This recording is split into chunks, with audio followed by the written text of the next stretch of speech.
हिंदू धार्मिक मान्यताओं के अनुसार धरती पर बढ़ते पाप को खत्म करने के लिए भगवान खुद संसार में अवतार के रूप में प्रकट होते हैं। इस सृष्टि के पालनकर्ता भगवान विष्णु हैं, जो कि समय समय पर सृष्टि पर पाप बढ़ने पर अपना अवतार लेकर सृष्टि से पाप का अंत करते हैं। भगवान विष्णु ने 10 अवतार लिए हैं, तो आज के इस वीडियो में हम भगवान विष्णु के 10 अवतारों के बारे में बात करने वाले हैं। तो शुरू करते हैं हमारे आज के इस वीडियो को। पहला जो अवतार है मत्स्य अवतार, भगवान विष्णु का पहला अवतार है। इस अवतार में भगवान विष्णु मछली बनकर प्रकट हुए थे। मान्यता के अनुसार एक राक्षस ने जब वेदों को चुराकर समुद्र की गहराई में छुपा दिया था, तब उस समय भगवान विष्णु मत्स्य के रूप में आकर वेदों को पाया और उन्हें फिर से स्थापित किया। दूसरा जो अवतार है कूर्म अवतार, इसे कश्यप अवतार भी कहते हैं। इसमें भगवान विष्णु कछुआ बनकर प्रकट हुए थे। कश्यप अवतार में श्री हरि विष्णु ने क्षीर सागर के समुद्र मंथन में मंदर पर्वत को अपने कवच पर रखकर संभाला था। मंथन में भगवान विष्णु मंदर पर्वत और वासुकी सर्प की मदद से देवताओं और राक्षसों ने 14 रत्न पाए थे। तीसरा जो अवतार है वराह अवतार। वराह अवतार हिंदू धर्म ग्रंथों के अनुसार भगवान विष्णु के 10 अवतारों में से एक है। ये भगवान विष्णु का तीसरा अवतार है। इस अवतार में भगवान ने एक सूअर का रूप धारण करके हिरण्याक्ष राक्षस का वध किया था। भगवान विष्णु का जो चौथा अवतार है नरसिंह अवतार, ग्रंथों के अनुसार भगवान विष्णु के 10 अवतारों में से एक है। इस अवतार में लक्ष्मीपति नरसिंह मतलब आधे शेर और आधे मनुष्य बनकर प्रकट हुए थे। इसमें भगवान का चेहरा शेर का था और शरीर इंसान का था। नरसिंह अवतार में भगवान अपने भक्त प्रहलाद की रक्षा के लिए उसके पिता राक्षस हिरण्याकश्यप को मारा था। अगला जो अवतार है वामन अवतार, भगवान विष्णु का 5वां अवतार वामन है। इसमें भगवान ब्राह्मण बालक के रूप में धरती पर आए थे और प्रहलाद के पौत्र राजा बलि से दान में 3 पग धरती मांगी थी। 3 कदम में वामन ने अपने पैर से तीनों लोक नाप लिए थे और राजा बलि का घमंड तोड़ दिया था।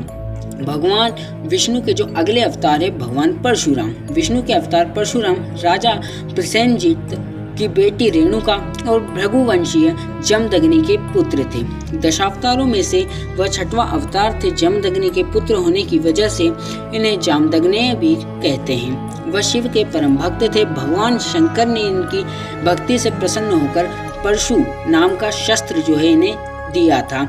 इससे इनका नाम परशुराम कहा जाता है। इन्होंने क्षत्रियों का कई बार विनाश किया। क्षत्रियों के अहंकारी विध्वंस से संसार को बचाने के लिए इनका जन्म हुआ था।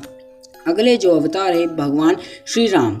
विष्णु के 10 अवतारों में से एक मर्यादा पुरुषोत्तम भगवान श्री राम हैं। महर्षि वाल्मीकि ने राम की कथा संस्कृत महाकाव्य रामायण में लिखी थी। तुलसीदास ने भक्ति काव्य की रचना श्री रामचरितमानस के रूप में की थी। राम अयोध्या के राजा दशरथ और उनकी पहली रानी कौशल्या के पुत्र थे। अगले जो अवतार है भगवान श्री कृष्ण।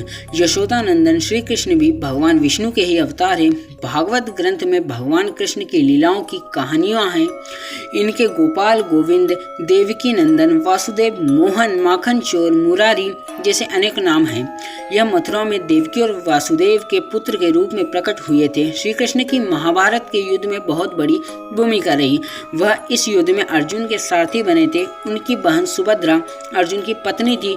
उन्होंने युद्ध से पहले अर्जुन को गीता का उपदेश भी दिया था। अगले जो अवतार है बुद्ध है। भगवान विष्णु के दशावतारों में से एक भगवान बुद्ध है। इनको गौतम बुद्ध, महात्मा बुद्ध भी कहा जाता है। वह बौद्ध धर्म के संस्थापक माने जाते हैं। बौद्ध धर्म संसार के 4 बड़े धर्मों में से एक है। इनका जन्म क्षत्रिय कुल के शाक्य नरेश शुद्धोधन के पुत्र के रूप में हुआ था। इनका नाम सिद्धार्थ रखा गया था। गौतम बुद्ध अपनी शादी के बाद बच्चे राहुल और पत्नी यशोधरा को छोड़कर संसार को मोह माया और दुखों से मुक्ति पाने के लिए ध्यान के मार्ग पर निकल गए थे। अगले जो अवतार है कल्कि अवतार। कल्कि अवतार भगवान विष्णु का आखिरी अवतार है। कल्कि पुराण के अनुसार श्री हरि का कल्कि अवतार कलयुग के अंत में होगा। उसके बाद धरती से सभी पापियों का अंत होगा और वह पुनः सतयुग की स्थापना करेंगे। तो दोस्तों, ये आज की हमारी जानकारी आपको कैसी लगी कमेंट में ज़रूर बताइएगा और हमसे जुड़े रहने के लिए हमारे चैनल को भी सब्सक्राइब ज़रूर कर लीजिएगा।